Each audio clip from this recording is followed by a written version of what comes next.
I couldn't help but think we're all a bunch of old duffers now. Anyway, they all talked about the serious side of Mom, and Mom had a lot of fun. She always had that kind of serious demeanor about her, but inside was a heart full of fun. I'm sure that's part of what Dad was attracted to when he saw those twinkling blue eyes.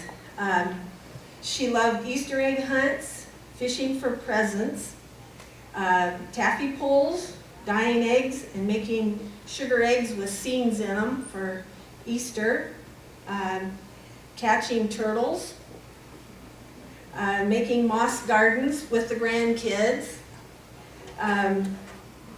spur of the moment swimming in your clothes or your underwear in whatever creek happened to be by. She always liked boxes of toys. She liked to make toys, and she was always making colorful boxes to carry them around in. As was mentioned, they were children of the Depression era, so they knew how to make fun out of nothing, especially Mom. She was very good at that. Nature walks, sliding down the hill at Markle on cardboard was a big thing for the grandkids. Dress up clothes, putting on little plays, ceramics, and she loved a good garage sale. And if there wasn't a garage sale going on, if it was trash day, I used to work at the post office at Markle, and she would walk around town and find treasures in people's trash and have wonderful things to show that she had picked up. She had a lot of fun in her, and part of that made us all have a lot of fun growing up. Whether we had money or not, we didn't need money to have fun. And that was an important lesson. We didn't like go bowling, and anything that cost money we didn't do, but we had a lot of fun at our house.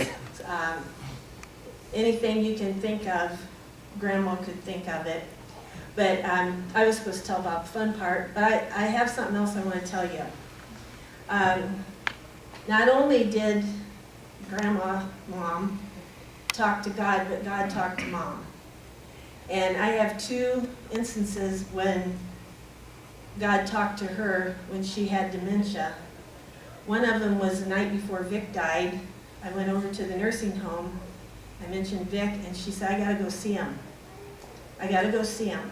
And she would not let it go, and I went and got on the phone and talked to Donna.